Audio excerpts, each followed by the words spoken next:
Ladies and gentlemen, tonight you've been listening to part one of a three-part series entitled The Illuminati, produced by Anthony J. Hilder, narrated by Myron Fagan. Now, in order to give you a very clear picture of this satanic plot, I will go back to its beginning, clear back in the middle of the 18th century, and name the men who put that plot into action, and then bring you down to the present, today's status of that plot. However, the vitally important thing for all Americans, all you mothers of the boys who died in Korea and are now dying in Vietnam, to know is that our so-called leaders in Washington, whom we elected to safeguard our nation and our Constitution, are the betrayers, and that behind them are a comparatively small group of men whose sole objective is to enslave the whole world of humanity in their satanic plot of one world government. Now, as a matter of further intelligence, a term used by the FBI, let me clarify the meaning of the expression, "he is a liberal." The enemy, meaning the one world conspirators, have seized upon that word liberal as a cover-up for their activities. It sounds so innocent and so humanitarian to be liberal. Well, make sure that the person who calls himself a liberal or is described as a liberal is not in truth a red. Now then, this satanic plot was launched back in the 1760s when it first came into existence under the name of the Illuminati.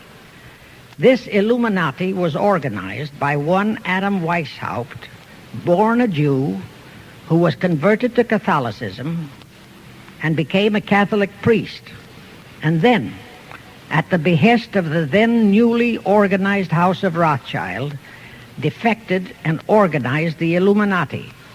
Naturally, the Rothschilds financed that operation.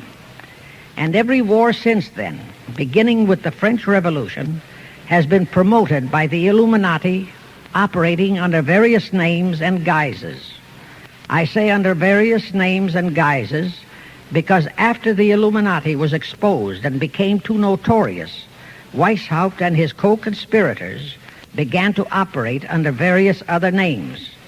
In the United States, immediately after World War I, they set up what they called the Council on Foreign Relations, commonly referred to as the CFR. And this CFR is actually the Illuminati in the United States. And its hierarchy, the masterminds in control of the CFR, to a very great extent are the descendants of the original Illuminati conspirators. But to conceal that fact, most of them changed their original family names to American-sounding names. For example, the true name of the Dillons, Clarence and Douglas Dillon, once Secretary of the U.S. Treasury Department, is Lepowski. I'll come back to all this later. There is a similar establishment of the Illuminati in England, operating under the name of the British Institute of International Affairs. There are similar secret Illuminati organizations in France, Germany, and other nations operating under different names. And all these organizations, including the CFR, continuously set up numerous subsidiary or front organizations that are infiltrated into every phase of the various nations' affairs. But at all times, the operations of these organizations were and are masterminded and controlled by the internationalist bankers, who in turn were and are controlled by the Rothschilds. The details of how they accomplished the setting up of the CFR in the United States, as also in the other nations, are far too voluminous to be described in this dissertation. But you can find it complete in News Bulletin number 122, entitled UN is Spawn of the Illuminati, and News Bulletin number 123, entitled CFR Completely Unmasked as Illuminati. Both are published by the Cinema Educational Guild, Post Office Box 46205, Hollywood, California. You can get them for 50 cents per copy by writing to that address. Those news bulletins revealed the names of the original founders of the Illuminati and the Americanized names of their descendants in the present CFR. Now I'll go back to the activities of the original Illuminati conspirators. As revealed in News Bulletin number 122, one branch of the Rothschild family had financed Napoleon. Another branch of the Rothschilds, both branches the real masterminds of the Illuminati, financed Britain, Germany, and the other nations in the Napoleonic Wars. Immediately after the Napoleonic Wars, the Illuminati assumed that all the nations were so destitute and so weary of wars that they'd be glad for any solution. So the Rothschild stooges set up what they called the Congress in Vienna, and at that meeting they tried to create the first League of Nations, their first attempted one world government, on the theory that all the crowned heads of the European governments were so deeply in debt to them that they would, willingly or unwillingly, serve as their stooges. But the Tsar of Russia caught the stench of the plot and completely torpedoed it. The enraged Nathan Rothschild, then the head of that dynasty, vowed that someday he or his descendants would destroy the Tsar and his entire family. And his descendants did accomplish that very threat in 1917. At this point, bear in mind that the Illuminati was not set up to operate on a short-range basis. Normally, a conspirator of any type enters into a conspiracy with the expectation of achieving his objective during his own lifetime.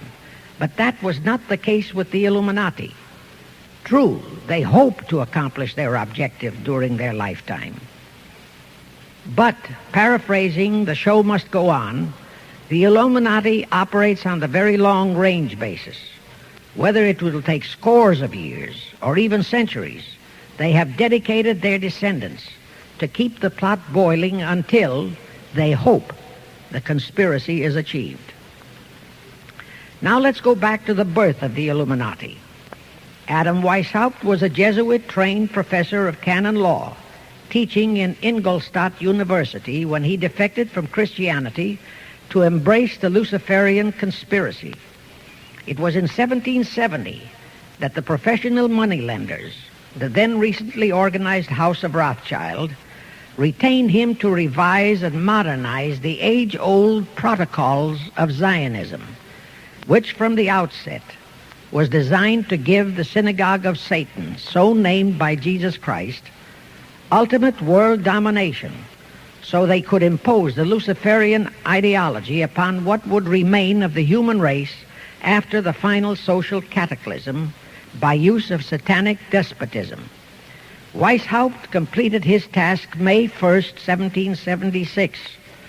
Now you know why May 1 is the great day with all communist nations to this very day. That was the day, May 1, 1776, that Weishaupt completed his plan and officially organized the Illuminati to put the plan into execution. That plan required the destruction of all existing governments and religions. That objective was to be reached by dividing the masses of people whom he, Weishaupt, termed Goyim, or human cattle, into opposing camps in ever-increasing numbers on political, social, economic, and other issues, the very conditions we have in our country today. The opposing sides were then to be armed and incidents provided which would cause them to fight and weaken themselves and gradually destroy national governments and religious institutions. Again, I say, the very conditions in the world today. And at this point, let me stress a prime feature of the Illuminati plans. When and if their blueprint for world control, the protocols of the elders of Zion, is discovered and exposed, they would wipe all the Jews off the face of the earth in order to divert suspicions from themselves. If you think this is far-fetched, bear in mind that they permitted Hitler, a liberal socialist himself, who was financed by Krupp, Kennedy, the Warburgs, and the Rothschilds to incinerate 600,000 Jews. Now, just why did the conspirators choose the word Illuminati for their satanic organization? Weishaupt himself said that the word is derived from Lucifer and means holders of the light, using the lie that his objective was to bring about a one-world government to enable those with mental ability to govern the world and prevent all wars in the future. In short, using the word peace on earth as his bait, exactly as that same bait, peace, was used by the 1945 conspirators to foist the United Nations on us. Weishaupt, financed, I repeat, by the Rothschilds, recruited some 2,000 paid followers. These included the most intelligent men in the fields of arts and letters, education, the sciences, finance, and industry. He then established lodges of the Grand Orient, Masonic lodges, to be their secret headquarters. And I again repeat that in all of this, he was acting under orders from the House of Rothschild. The main features of the Weishaupt plan of operation required his Illuminati to do the following things to help them to accomplish their purpose. Number one, use monetary and sex bribery to obtain control of men already in high places in the various levels of all governments and other fields of endeavor. Once influential persons had fallen for the lies, deceits, and temptations of the Illuminati, they were to be held in bondage by application of political and other forms of blackmail, threats of financial ruin, public exposure and physical harm, even death, to themselves and loved members of their families. Do you realize how many present top officials in our federal government in Washington are controlled in just that way by the CFR? Do you realize how many homosexuals in our State Department, the Pentagon, all federal agencies, even in the White House, are controlled that way?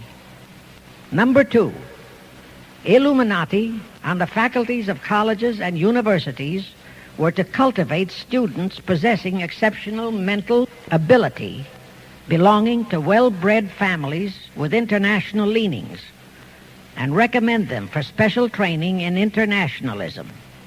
Such training was to be provided by granting scholarships to those selected by the Illuminists. That gives you an idea what a Rhodes Scholarship means. It means indoctrination into accepting the idea that only a one-world government can put an end to recurring wars and strife. That's how the United Nations was sold to the American people. One of the most notable Rhodes Scholars we have in our country is Senator William J. Fulbright, sometimes referred to as Half-Bright. His entire voting record spells Illuminati. All such scholars were to be first persuaded and then convinced that men of special talent and brains have the right to rule those less gifted on the ground that the masses don't know what is best for them physically, mentally, and spiritually. In addition to the Rhodes and similar scholarships, today there are 3 special Illuminati schools located in Gordonstown in Scotland, Salem in Germany, and Anavrita in Greece. These 3 are known ones, but there are others that are kept undercover. Prince Philip, the husband of Britain's Queen Elizabeth, was educated at Gordonstown at the instigation of Lord Louis Mountbatten, his uncle, a Rothschild relative, who became Britain's admiral of the fleet after World War II ended.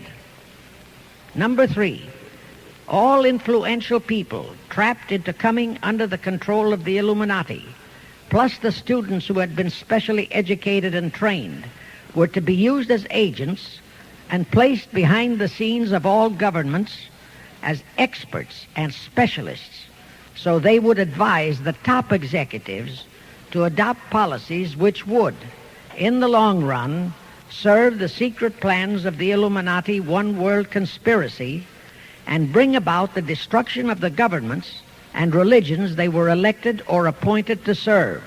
Do you know how many such men operate in our government at this very time? Rusk, McNamara, Hubert Humphrey, Fulbright, Kuchel, and go on and on and on.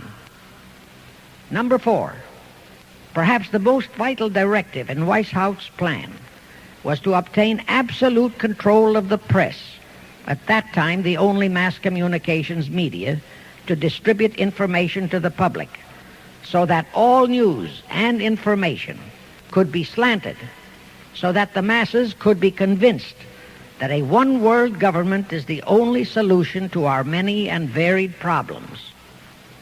Now do you know who owns and controls our mass communications media? I'll tell you, practically all the movie lots in Hollywood is owned by the Lehmans, Kuhn, Loeb and Company, Goldman Sachs, and other internationalist bankers. All the national radio and TV channels in the nation are owned and controlled by those same internationalist bankers. The same is true of every chain of metropolitan newspapers and magazines, also of the press wire services, such as Associated Press, United Press International, etc. The supposed heads of all those media are merely the fronts for the internationalist bankers, who in turn compose the hierarchy of the CFR, today's Illuminati in America. Now can you understand why the Pentagon's press agent Sylvester so brazenly proclaimed that the government has the right to lie to the people? What he really meant was that our CFR-controlled government had the power to lie to and be believed by the brainwashed American people. And let's again go back to the first days of the Illuminati. Because Britain and France were the two greatest world powers in the late years of the 18th century, Weishaupt ordered the Illuminati to foment the colonial wars, including our Revolutionary War, to weaken the British Empire and organize the French Revolution to destroy the French Empire. He scheduled the French Revolution to start in 1789. However, in 1784, a true act of God placed the Bavarian government in possession of evidence which proved the existence of the Illuminati, and that evidence could have saved France if they, the French government, hadn't refused to believe it. Here is how that act of God happened. It was in 1874 that Weishaupt issued his orders for the French Revolution. A German writer named Zwack put it into book form. It contained the entire Illuminati story and Weishaupt's plans. A copy of this book was sent to the Illuminists in France, headed by Robespierre, whom Weishaupt had delegated to foment the French Revolution. The courier was struck and killed by lightning as he rode through Ralston on his way from Frankfurt to Paris. The police found the subversive documents on his body and turned them over to the proper authorities. After careful study of the plot, the Bavarian government ordered the police to raid Weishaupt's newly organized lodges of the Grand Orient and the homes of his most influential associates. All additional evidence thus discovered convinced the authorities the documents were genuine copies of the conspiracy by which the Illuminati planned to use wars and revolutions to bring about the establishment of a one-world government, the powers of which they, headed by the Rothschilds, intended to usurp as soon as it was established, exactly in line with the United Nations plot of today. In 1785, the Bavarian government outlawed the Illuminati and closed the lodges of the Grand Orient. In 1786, they published all the details of the conspiracy. The English title of that publication is The Original Writings of the Order and Sect of the Illuminati. Copies of the entire conspiracy were sent to all the heads of church and state in Europe. But the power of the Illuminati which was actually the power of the Rothschilds, was so great that this warning was ignored. Nevertheless, Illuminati became a dirty word, and it went underground. At the same time, Weishaupt ordered Illuminists to infiltrate into the lodges of Blue Masonry and form their own secret societies within all secret societies. Only Masons who proved themselves internationalists and those whose conduct proved they had defected from God were initiated into the Illuminati. Thenceforth, the conspirators donned the cloak of philanthropy and humanitarianism to conceal their revolutionary and subversive activities. In order to infiltrate into Masonic lodges in Britain, Weishaupt invited John Robison over to Europe. Robison was a high-degree Mason in the Scottish Rite. He was a professor of natural philosophy at Edinburgh University and secretary of the Royal Society of Edinburgh. Robison did not fall for the lie that the objective of the Illuminati was to create a benevolent dictatorship, but he kept his reactions to himself so well that he was entrusted with a copy of Weishaupt's revised conspiracy for study and safekeeping. Anyway, because the heads of state and church in France were deluded into ignoring the warnings given them, the revolution broke out in 1789 as scheduled by Weishaupt. In order to alert other governments to their danger, in 1798 Robison published a book entitled Proof of a Conspiracy to Destroy All Governments and Religions. But his warnings were ignored, exactly as our American people have been ignoring all warnings about the United Nations and the Council on Foreign Relations, the CFR. Now here is something that will stun and very likely outrage many who hear this. But there is documentary proof that our own Thomas Jefferson and Alexander Hamilton became students of Weishaupt's. Jefferson was one of Weishaupt's strongest defenders when he was outlawed by his government.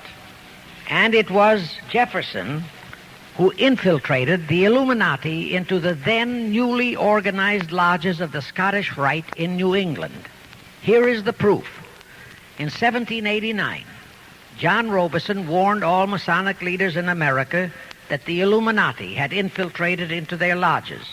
And on July 19, 1789, David Papin, president of Harvard University, issued the same warning to the graduating class and lectured them on the influence Illuminism was acquiring on American politics and religion. And to top it off, John Quincy Adams, who had organized the New England Masonic lodges, issued his warnings. He wrote 3 letters to Colonel William L. Stone, a top Mason, in which he exposed how Jefferson was using Masonic lodges for subversive, Illuministic purposes. Those 3 letters are at this very time in Rittenberg Square Library in Philadelphia. In short, Jefferson, founder of the Democratic Party, was a member of the Illuminati, which at least partly accounts for the condition of the party at this time. And through infiltrations of the Republican Party, we have exactly nothing of loyal Americanism today. That disastrous rebuff at the Congress at Vienna, created by the Tsar of Russia, did not by any means destroy the Illuminati conspiracy. It merely forced them to adopt a new strategy. Realizing that the one world idea was, for the moment, killed, the Rothschilds decided that to keep the plot alive, they'd have to do it by heightening their control of the money systems of the European nations. Earlier, by a ruse, the outcome of the Battle of Waterloo had been falsified. Rothschild had spread a story that Napoleon had won that battle. That had precipitated a terrific panic on the stock market in England. All stocks had plummeted down to practically zero, and Nathan Rothschild bought all the stocks for virtually a penny on its dollar values. That gave him complete control of the economy of Britain and virtually of all Europe. So immediately after that Congress in Vienna had boomeranged, Rothschild forced Britain to set up a new Bank of England, which he absolutely controlled, exactly as later, through Jacob Schiff, he engineered our own Federal Reserve Act, which gave the House of Rothschild a secret control of the economy in the United States. But now for a moment, let's dwell on the activities of the Illuminati in the United States. In 1826, one Captain William Morgan decided it was his duty to inform all Masons and the general public what the full truth was regarding the Illuminati, their secret plans and intended objectives. Also reveal the identities of the masterminds of the conspiracy. The Illuminati promptly tried Morgan in absentia and convicted him of treason. They ordered one Richard Howard, an English Illuminist, to carry out their sentence of execution as a traitor. Morgan was warned and he tried to escape to Canada, but Howard caught up with him near the border, near the Niagara Gorge, to be exact, where he murdered him. This was verified in a sworn statement made in New York by one Avery Allen to the effect that he heard Howard render his report of the execution to a meeting of Knights Templars in St. John's Hall, New York. He also told how arrangements had been made to ship Howard back to England. That Allen affidavit is on record in New York City archives.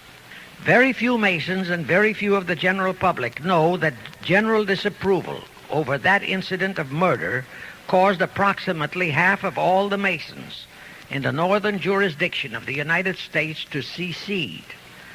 Copies of the minutes of the meeting held to discuss that matter are still in existence in safe hands, and that all that secrecy emphasizes the power of the masterminds of the Illuminati to prevent such terrible events of history from being taught in our schools. In the early 1850s, the Illuminati held a secret meeting in New York, which was addressed by a British Illuminist named Wright. Those in attendance were told that the Illuminati was organizing to unite the nihilist and atheist groups with all other subversive groups into an international to be known as communists.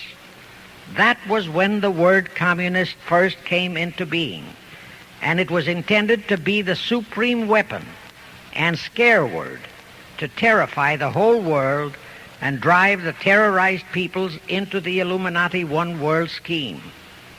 This scheme, communism, was to be used to enable the Illuminati to foment future wars and revolutions.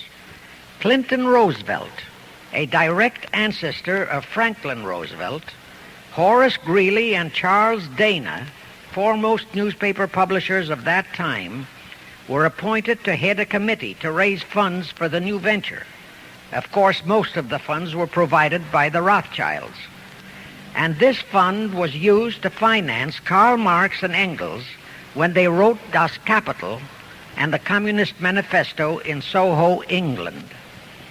And this clearly reveals that communism is not a so-called ideology, but a secret weapon, a bogeyman word to serve the purpose of the Illuminati. Weishaupt died in 1830, but prior to his death he prepared a revised version of the age-old conspiracy, the Illuminati, which under various aliases was to organize, finance, direct, and control all international organizations and groups by working their agents into executive positions at the top. In the United States, we have Woodrow Wilson, Franklin Roosevelt, Jack Kennedy, Johnson, Rusk, McNamara, Fulbright, etc. as prime examples. In addition, while Karl Marx was writing the Communist Manifesto under the direction of one group of Illuminists, Professor Karl Ritter of Frankfurt University was writing the antithesis under direction of another group.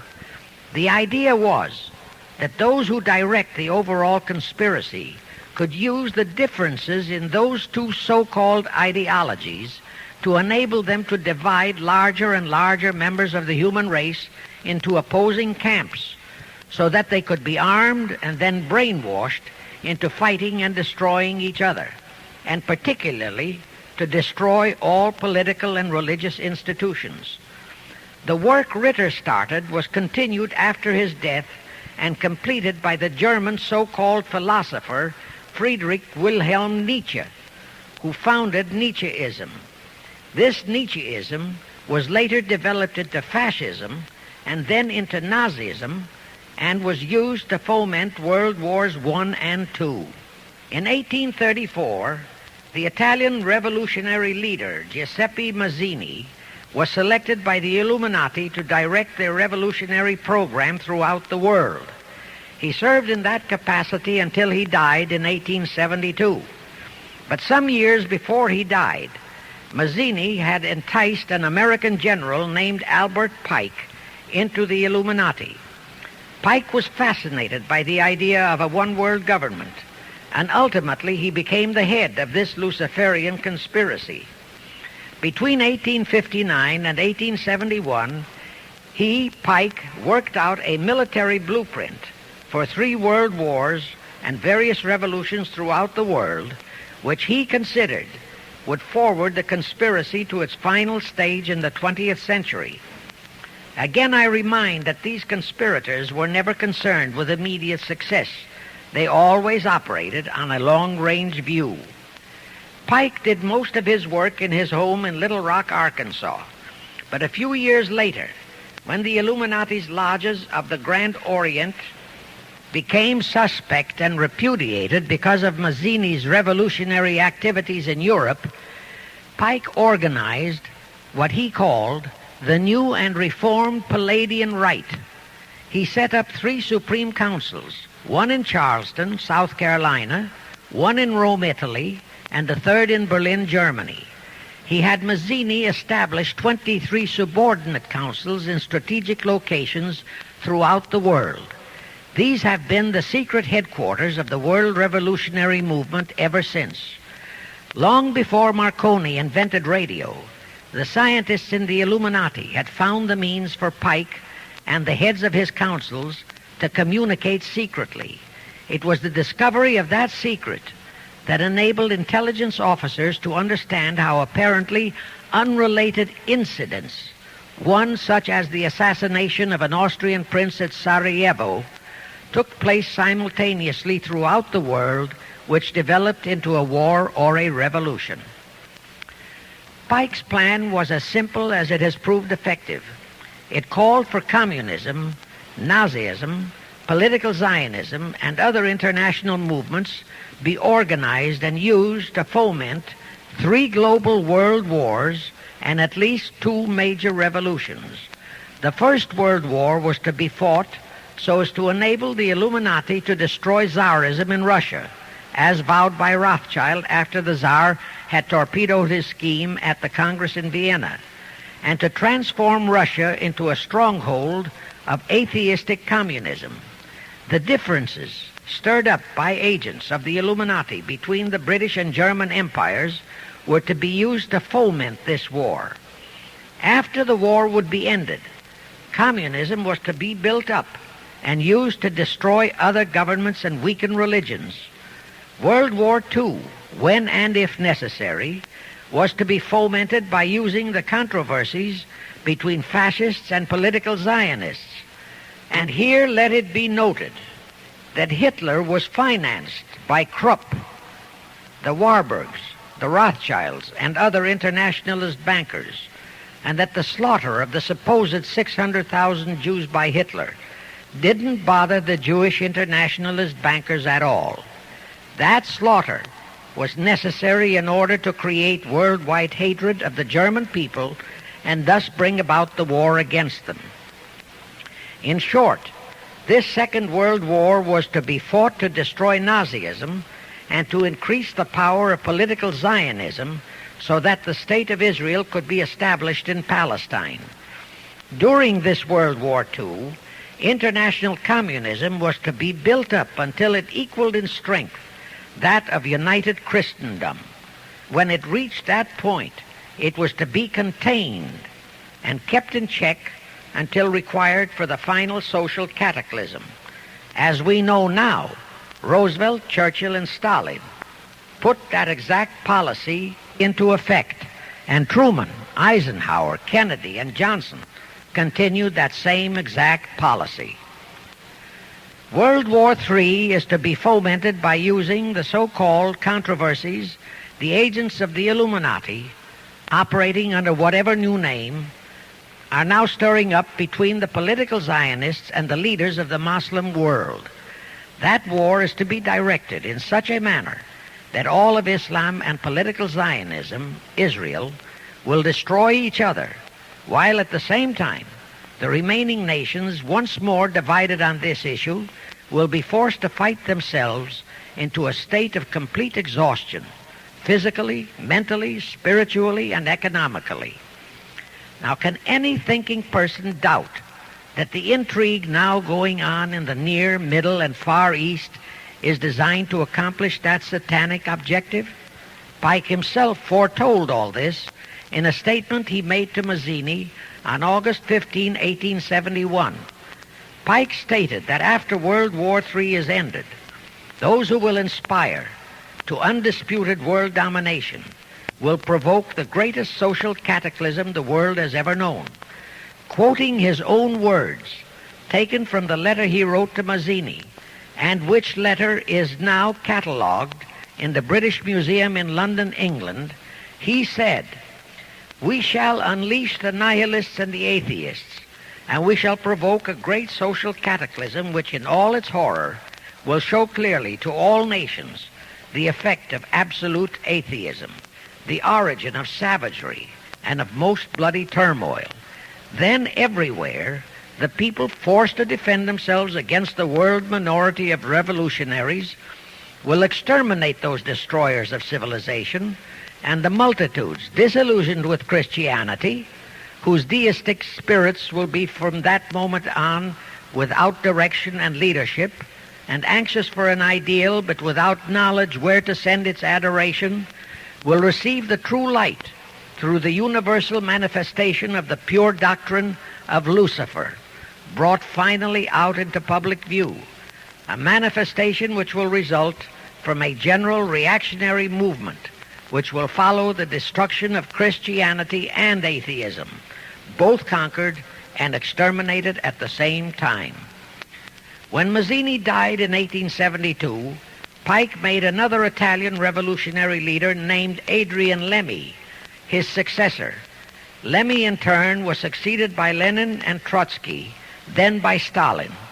The revolutionary activities of all those men were financed by British, French, German, and American international bankers, all of them dominated by the House of Rothschild. We are supposed to believe that the international bankers of today, like the money changers of Christ's day, are only the tools or agents of the great conspiracy, but actually they are the masterminds behind all of it. While the general public has been brainwashed by all the mass communications media into believing that communism is a movement of the so-called workers, the actual fact is that both British and American intelligence officers have authentic documentary evidence that international liberals operating through their international banking houses, particularly the House of Rothschild, have financed both sides in every war and revolution since 1776. Those who today comprise the conspiracy, the CFR in the United States, direct our governments, whom they hold in usury through such methods as the Federal Reserve System in America, to fight wars such as Vietnam, created by the United Nations, so as to further Pike's Illuminati plans to bring the world to that stage of the conspiracy when atheistic communism and the whole of Christianity can be forced into an all-out Third World War within each remaining nation, as well as on an international scale. The headquarters of the great conspiracy in the late 1700s was in Frankfurt, Germany. where the House of Rothschild had been established by Mayer Anschelm, who adopted the Rothschild name and linked together other international financiers who had literally sold their souls to the devil. After the Bavarian government's exposure in 1786, the conspirators moved their headquarters to Switzerland, then to London. Since World War II, after Jacob Schiff, the Rothschilds' boy in America, died, the headquarters of the American branch has been in the Harold Pratt Building, New York, and the Rockefellers, originally protégés of Schiff, have taken over the manipulation of finances in America for the Illuminati. In the final phases of the conspiracy, the one world government will consist of the king dictator, head of the United Nations, the CFR, and a few billionaires, economists, and scientists who have proved their devotion to the great conspiracy.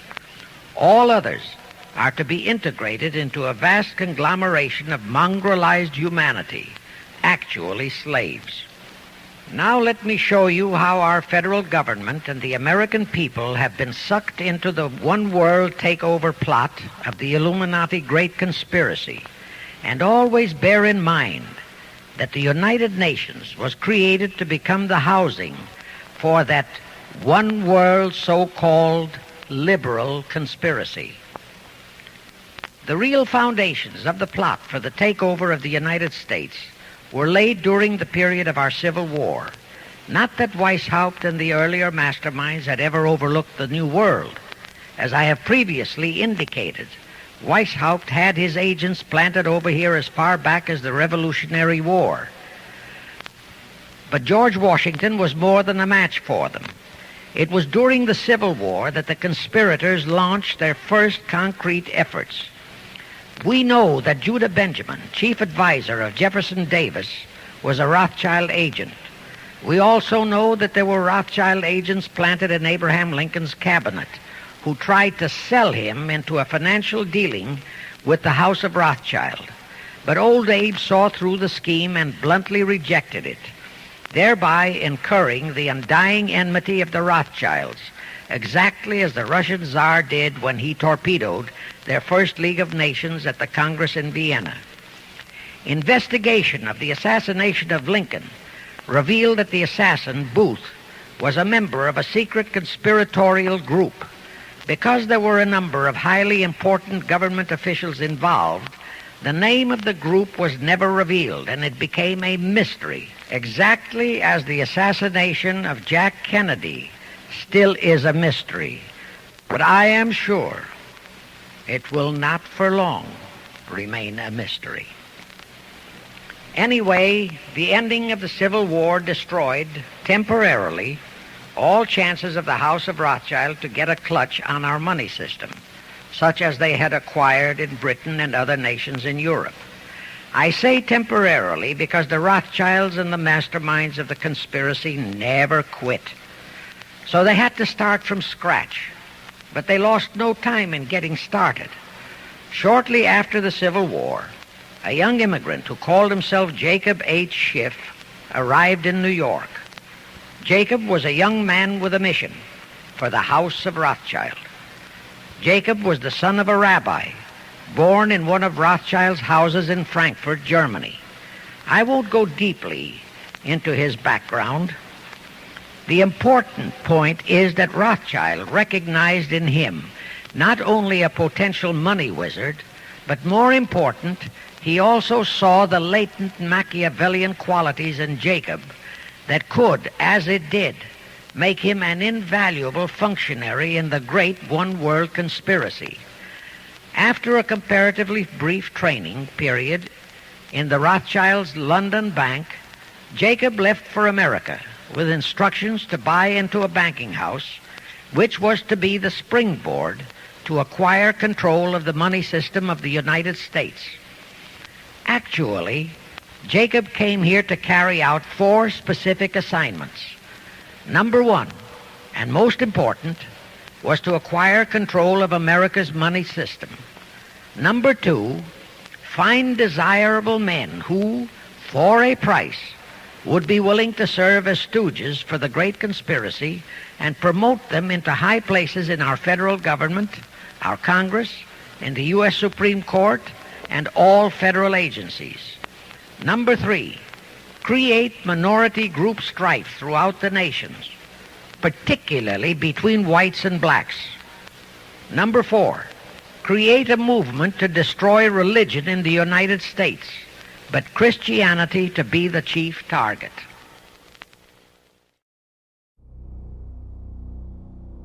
Because after the Illuminati was exposed and became too notorious, Weishaupt and his co-conspirators began to operate under various other names. You were both in Skull and Bones, the secret society. It's so secret we can't talk about it. What does that mean for America? The conspiracy theorists are going to go wild. I'm sure they are. I don't know. I haven't seen the website. Number 322.